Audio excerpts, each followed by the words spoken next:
Chosen one, there is a stillness in you now that a room cannot ignore.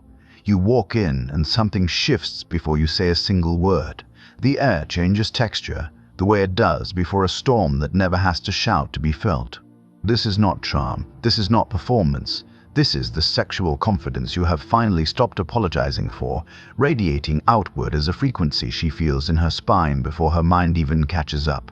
Once, you searched for permission. A glance, a smile, a sign that it was safe to be fully yourself. Not anymore. Now you are the sign. Now you are the permission.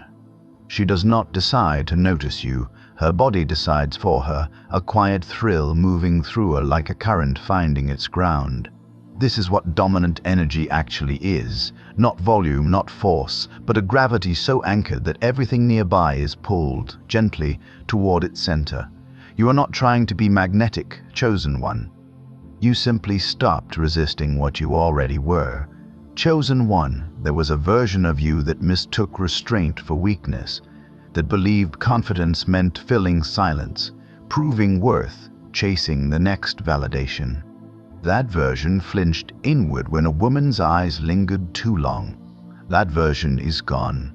In its place stands someone who can hold a woman's gaze without needing to fill it with words. Someone whose silence carries more weight than another man's whole conversation. You have learned that sexual confidence is not something you announce. It is something you embody so completely that announcing it would be redundant. No longer performing desire, living as desire itself, quiet and undeniable. And she feels it the way one feels heat before touching the flame. From a distance, in the skin, before any contact is made. Her breath changes rhythm, her attention narrows toward you without her permission. This is the covenant your body has made with your own conviction. I will not perform. I will simply be, and let being be enough. Chosen one, notice how women's bodies betray them around a man who has claimed his own dominant frequency. She leans in a fraction of an inch. She didn't plan to lean. She laughs a half-second later than the joke required, distracted by the low hum of your presence. She finds a reason to stay near you in a crowded room that offers her 100 exits. This is not seduction as you once understood it. No lines, no calculated moves. This is sexual confidence so embodied it becomes ambient, the way warmth radiates from a fire without the fire trying to warm anyone. You used to think attraction was something you had to build, brick by nervous brick, hoping it would hold. Now you understand it was never a structure to build. It was a frequency to stop suppressing. And feminine energy, chosen one, is exquisitely tuned to detect the difference between a man performing power and a man who simply, quietly, is power. She cannot always name what she's responding to. She only knows that near you, something in her wants to stay a little longer, breathe a little slower, uncross what was crossed. Chosen one, your jaw no longer tightens with the effort of trying to look unaffected. Your shoulders no longer rise toward your ears in rooms that once made you brace. There is a slowness to you now, in how you turn your head, in how you rise from a chair, in how you let a pause sit in a conversation instead of rushing to rescue it. This slowness is not passivity, it is sovereignty. It is the physical signature of a man who no longer needs the room's approval to feel steady in his own skin. You don't chase her attention, you don't perform for her interest, you don't shrink to make your presence more palatable. And in that refusal to shrink, something in her softens toward you, not because you demanded it, but because unshaken men are rare enough that her nervous system recognizes one-on contact, the way an animal recognizes safety and challenge fused into a single signal. Your body has become the proof your words no longer need to supply. Discernment lives in your stillness now. Mastery lives in your unhurried hands. Chosen one, this dominant energy you've claimed does not ask her to submit. It simply gives her something honest to respond to. There is a difference, and her body knows it instantly, even when her mind hasn't caught up to naming it. Manufactured dominance makes a woman perform comfort she doesn't feel, Real anchored presence makes her actually comfortable, actually curious, actually warm, and that warmth shows in ways she cannot fully control. The tilt of her head when you speak, the way she mirrors your posture without noticing, the pause before she looks away, just a beat too long to be accidental. You are not manipulating this response, chosen one. You are simply no longer hiding the truth of what you carry. Sexual confidence, in its purest form, is not a technique. It is consecrated self-possession, embodied so fully that it becomes contagious to everyone standing close enough to feel its edges. She is not falling for a strategy. She is responding to a frequency that finally has nothing left to hide. Chosen one, remember the version of you that mistook intensity for aggression, that believed dominant energy meant taking up more space, speaking louder, proving harder. That version exhausted itself performing a masculinity it hadn't yet earned. What you carry now is different, quieter, heavier, more real. It doesn't need an audience to exist. It doesn't collapse the moment no one is watching. This is the difference between energy that seeks validation and energy that simply is indifferent to whether anyone confirms it. And paradoxically, chosen one, it is this indifference to her approval that draws her approval most completely. Not X, but Y. Not desperate for her gaze, but worthy of holding it. Not begging to be chosen, but embodying the very thing that makes choosing you feel inevitable. She senses the difference in half a breath, in the half-second before her own reaction surprises her. A thrill she didn't plan for, an attention she didn't decide to give. It arrives on its own, the way weather arrives, the way gravity arrives, unannounced, unearned by effort, simply the natural consequence of a mass that has finally settled into its true density. She is not choosing to feel this. She is discovering that she already does, somewhere beneath the part of her that plans and reasons and decides. And that discovery, chosen one, is the entire architecture of what you now carry. Not seduction performed upon her, but a truth revealed within her, one she didn't know was waiting to be stirred. Chosen one, there is a particular quiet that lives in the space between a man's words now, a pause you no longer rush to fill. Once you spoke to be liked. Now you speak only when silence would say less than you mean, and in that restraint she finds herself leaning into the gaps, straining slightly toward whatever you're about to say next, as if your unhurried voice were the only sound in the room worth waiting for. This is sexual confidence at its most refined, not the volume of your words, but the gravity of your pauses. You have stopped needing to prove your intelligence, your wit, your worth, in every sentence. You let a thought land and rest. You let her sit inside the quiet you create, because you know, the way a man only knows once he has stopped needing to be told, that unclaimed silence unsettles people, but claimed silence draws them in like a held breath, draws air. She finds herself talking more in your presence, not because you demanded it, but because your restraint created a vacuum only her own voice could fill. No longer explaining yourself to be understood, simply being understood because you no longer flinch from being seen. Chosen one, watch what happens to your own desire now that it no longer begs for permission to exist. There was a time you dimmed it, softened your gaze too quickly, looked away before she could catch you looking, apologized with your body for wanting what you wanted. That instinct to shrink is gone.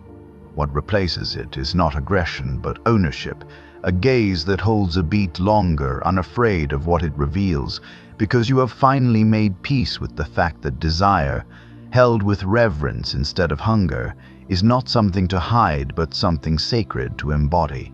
She feels the difference immediately, the difference between a man whose want makes her feel hunted and a man whose want makes her feel seen, chosen, illuminated by attention that asks nothing but simply notices everything.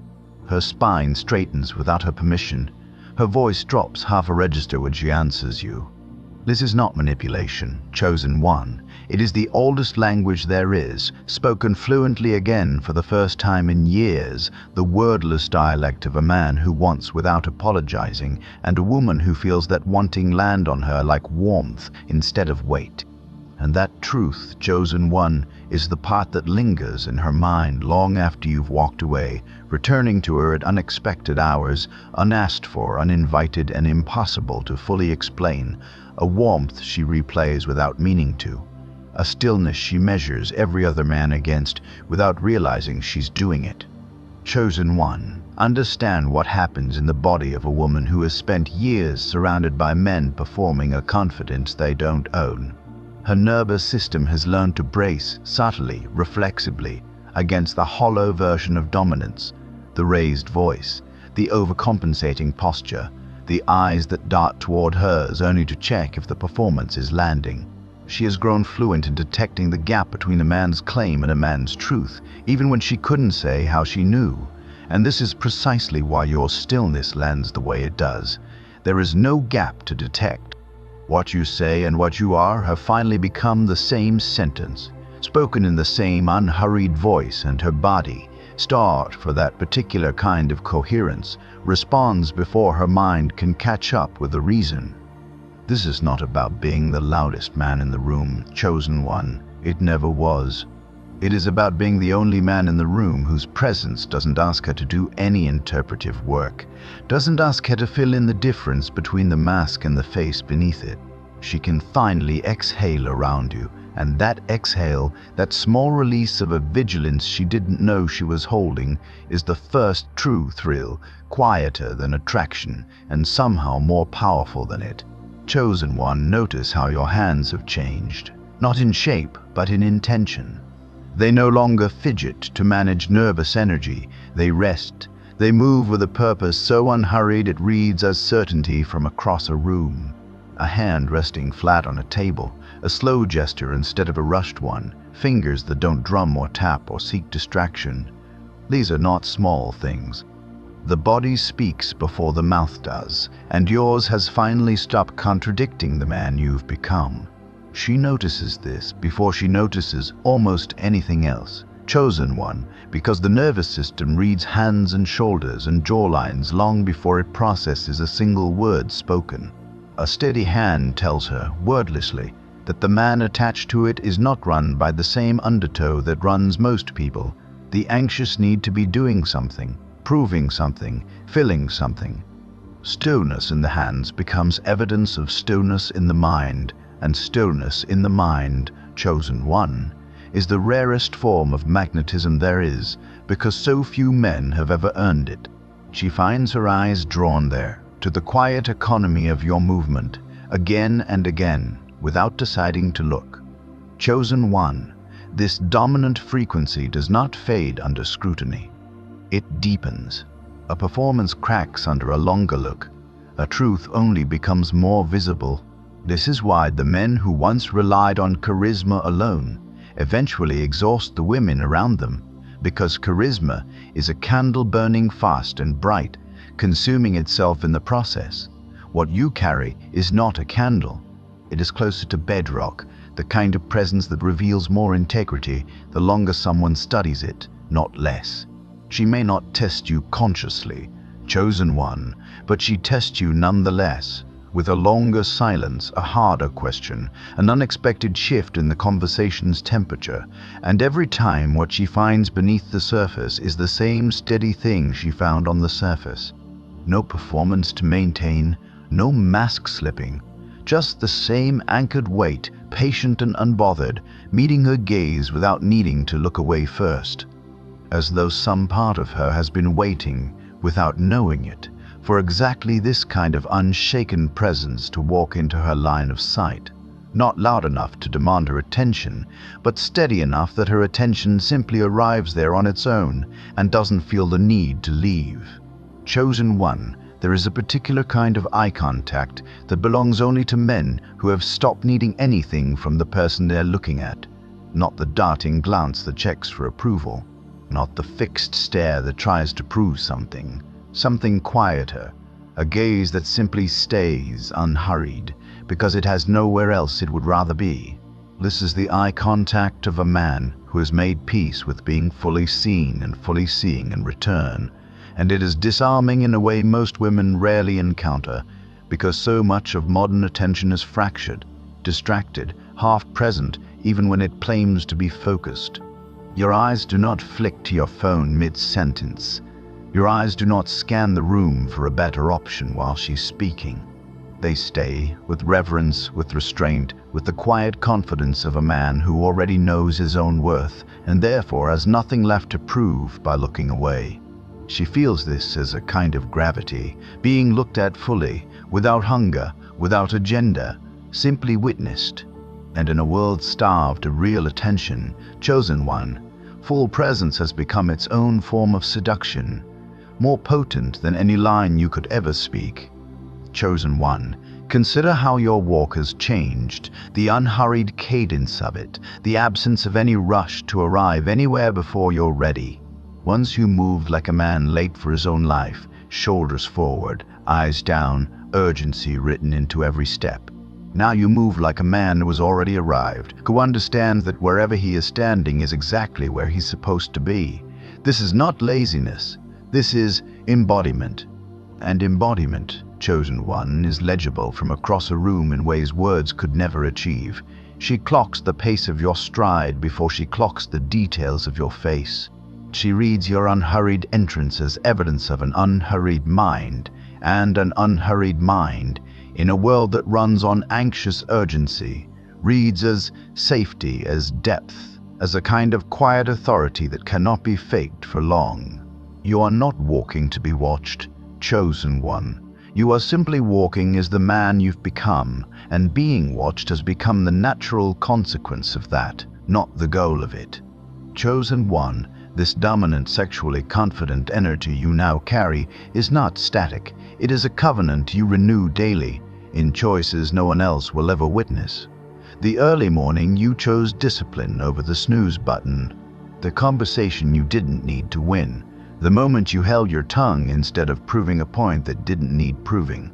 These are the invisible bricks beneath the visible presence she responds to, chosen one, and they matter more than anything you'll ever say to her directly, because presence built on discipline cannot be imitated by presence built on ego. The difference reveals itself eventually, in every relationship, in every room, in every quiet, unwitnessed hour. And there is a deeper layer to this, chosen one that has less to do with how she responds to you, and more to do with how you have finally stopped needing her response to feel whole in the first place. Because sexual confidence, stripped down to its root, was never truly about her. It was about the war inside you that finally went quiet. Chosen one, understand this now. If you haven't already, the thrill she feels in your presence is real, but it is downstream of something far more private.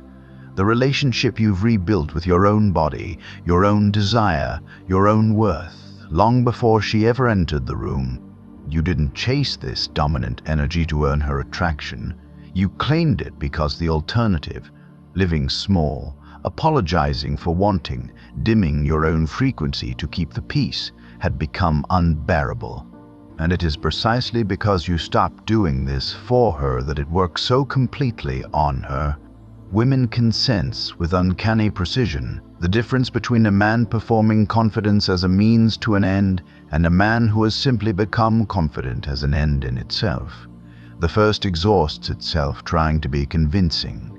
The second doesn't need to convince anyone, least of all her, and that unbothered certainty is the very thing that makes her lean closer, breathe deeper, wonder what it would feel like to stand inside that certainty with you. Chosen one, this is why the men who chase attraction as a strategy so often lose it the moment they get close, while men who embody this frequency for its own sake seem to draw it effortlessly, almost as a side effect of simply living well. Strategy has an agenda, and agendas leak through a slightly too eager laugh, a slightly too quick follow-up text, a slightly too visible need for her to confirm that it's working. Embodiment has no agenda. It doesn't need her to text back at a certain hour to feel secure. It doesn't need her validation to know its own value. And so when she does lean in, when she does thrill at your presence, it lands on solid ground instead of desperate need, met not with relief, but with the quiet, unshaken calm of a man who is going to be exactly this steady, whether she showed up or not. And it is that very stillness, that refusal to be destabilized by outcome, that becomes the most undeniable thrill of all, not because it withholds anything from her, but because it finally offers her something rarer than desire. A man who does not need her to complete him, only welcomes the possibility of standing beside her while remaining entirely, unmistakably himself. Chosen one. This is what she's been quietly starving for, without the language to name it. Not a man who worships her into his own emptiness, not a man who needs to be needed to feel real, but a man whose fullness simply exists alongside hers. Two anchored things in the same room, neither one asking the other to be the missing piece. There is no scarcity in this kind of presence, no grasping, no subtle audit of whether she's giving enough back to justify the risk of wanting her. You have stopped keeping that ledger, chosen one, because sovereignty was never meant to be transactional, and so what she feels around you isn't pressure, it's spaciousness. Room to be curious without being chased. Room to lean in without being pulled. The thrill isn't manufactured through scarcity tactics or calculated distance. It emerges naturally from a man secure enough to let her come closer at her own pace, trusting that his own worth doesn't diminish 1 degree whether she takes a step toward him or away. Chosen one. Notice how this changes the very texture of your desire for her. No longer anxious, no longer grasping, but warm in the way a fire is warm, present, radiant, available to anyone near enough to feel it, yet needing nothing from those who walk past without stopping. You can want her fully, chosen one, without that wanting becoming a hook she has to manage. This is the difference between hunger and appetite. Hunger destabilizes, demands, distorts judgment. Appetite simply notices what is good and appreciates it without losing itself in the noticing. Your appetite for her, for connection, for the particular thrill of being met by someone whose own frequency matches yours, has become something you can hold with open hands instead of a closed fist. And it is this openness, more than any single technique or posture or line of eye contact you've mastered, that lets her finally exhale all the way, because for the first time in longer than she can remember, she has found a man whose steadiness doesn't ask her to shrink to fit inside it, wide enough for her to enter fully if she chooses, and unshaken either way. And it is in that unshaken width, chosen one, that a woman begins to sense something beyond attraction, the quiet suspicion that this particular presence not fade the white out of the thee that chosen one. Most men she has known have offered her one of two things: a fire that burns hot and fast and leaves ash behind, or a shelter so cautious it never generates any warmth at all. You have become something else entirely. A hearth, contained enough not to consume the room, warm enough to be felt from across it, steady enough to still be glowing long after the initial spark that drew her attention has passed. This is the quiet secret beneath sustained sexual confidence. Chosen one, it isn't measured by the first 5 minutes in a room when anyone can perform intensity. It's measured by the 50th conversation, the 100th quiet evening, the version of you that shows up on an ordinary Tuesday with no audience and no occasion, still carrying the same anchored weight you carried the night she first noticed you. She has learned, through disappointment, to distrust men who burn brightest at the beginning. What unsettles her about you in the best possible way is that you don't. Chosen one, this consistency is not accidental. It is the direct result of a frequency built from the inside, rather than borrowed from a mood, a room, a substance, or her own reaction to you.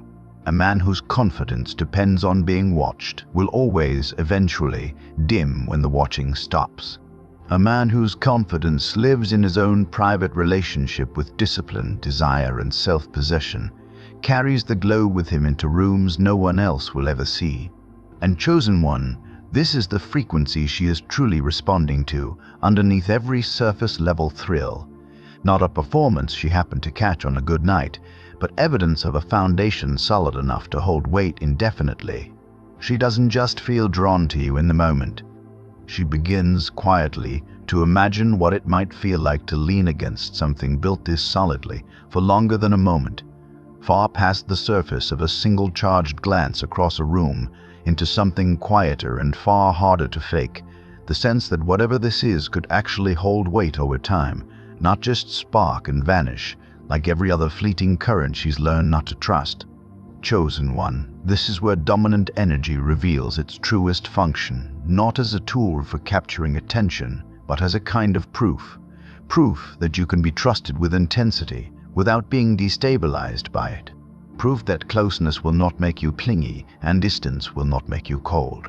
Women who have spent years around men whose moods swing with how much attention they're receiving develop, without meaning to, a kind of quiet exhaustion. A bracing for the moment, the warmth turns conditional. What you offer her instead is rare enough to feel almost unfamiliar at first. A presence whose temperature doesn't change based on her behavior. You are not colder when she pulls back. You are not warmer, needier, more intense when she leans in. You simply remain what you already were, unmoved by the tide. And it is that unmovable quality, not any single word or gesture, that begins to feel, to her, like solid ground she didn't know she'd been missing. Chosen one, understand that this steadiness costs you something real. It is not the absence of feeling, but the mastery of it. You feel the pull toward her fully, the thrill of her attention, the ache of wanting to close distance faster than patience allows. But you have learned, through discipline no one witnessed, to let desire move through you without commandeering the wheel. This is the difference between suppression and sovereignty. Chosen one, this suppression numbs the feeling. Sovereignty simply refuses to let the feeling drive. And this mastery is precisely what she senses beneath your calm exterior, even when she can't name it. Not a man who doesn't want her, but a man who wants her enough to refuse letting that want make him small, desperate, or unrecognizable to himself. And she knows on some instinctive level exactly which one she's standing in front of, the difference between a man withholding out of fear and a man choosing patience out of conviction. And her body has stopped confusing the two the moment yours stopped pretending to be the first. Chosen one, this recognition changes something in how she moves toward you. It is no longer cautious in the way it once might have been with other men, testing, guarded, half expecting the warmth to curdle into something transactional the moment she gets close. With you, that guardedness begins to soften layer by layer, because your consistency has already answered the questions she used to have to ask out loud. She doesn't need to wonder if your attention will vanish once she stops chasing it, because you were never asking her to chase in the first place. She doesn't need to wonder if your calm is a performance for the beginning of something that will fade once it's familiar, because she has already watched it hold steady across enough ordinary moments to trust it. This is what sexual confidence built on sovereignty ultimately earns you. Chosen one, not just her initial thrill, but her diminishing need to brace against you, her growing willingness to simply be near you without armor, which is, in its own quiet way, the deepest form of attraction there is. Chosen one, there will be moments when this frequency is tested, by her doubt, by her doubts, by the ordinary friction of two people learning each other's edges. This is where most men, having built confidence only as a strategy for approach, discover they never actually built anything at all. Their steadiness was contingent on smooth conditions, and it collapses the instant conditions change.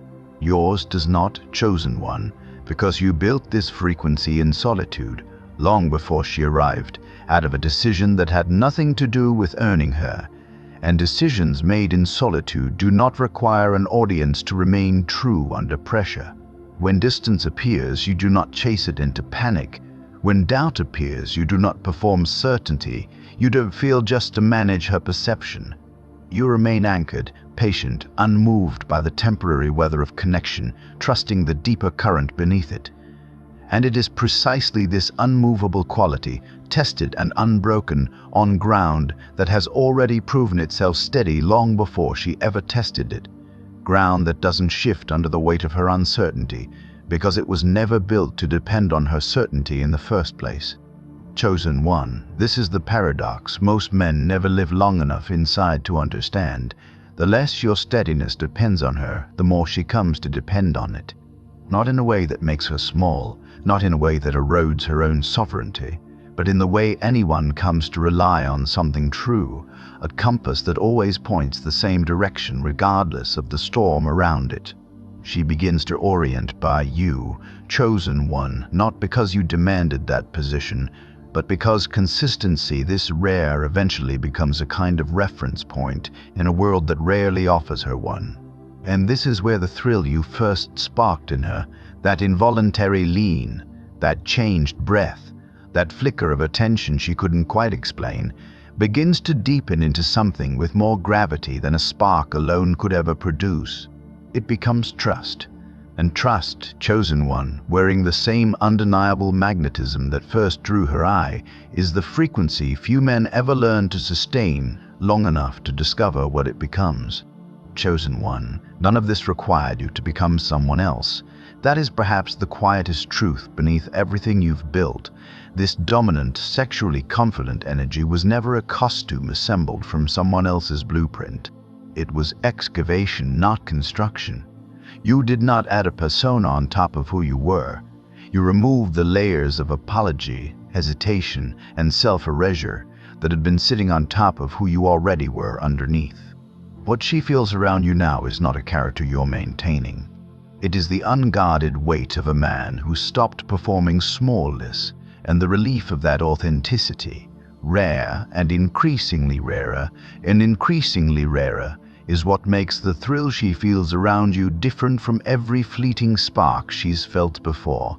It doesn't ask her to keep guessing which version of you she'll get, until the pattern itself becomes the proof, the quiet, repeated evidence that this was never a mood you were passing through, but the man you had always been underneath, finally standing in full view. Chosen one, carry this frequency the way it was always meant to be carried, not gripped tightly, not performed for effect, but worn as simply as your own skin. The thrill she feels, the breath that catches, the attention that lingers a moment longer than she planned. These were never the goal. They were the natural echo of a man who stopped shrinking and started standing exactly where he already belonged. Whatever room you walk into next, you carry this with you now. Not as a technique to remember, but as a truth you no longer have to try to hold. If this frequency spoke to something already stirring in you, chosen one, stay a while longer, subscribe, and let the next one find you when it's ready.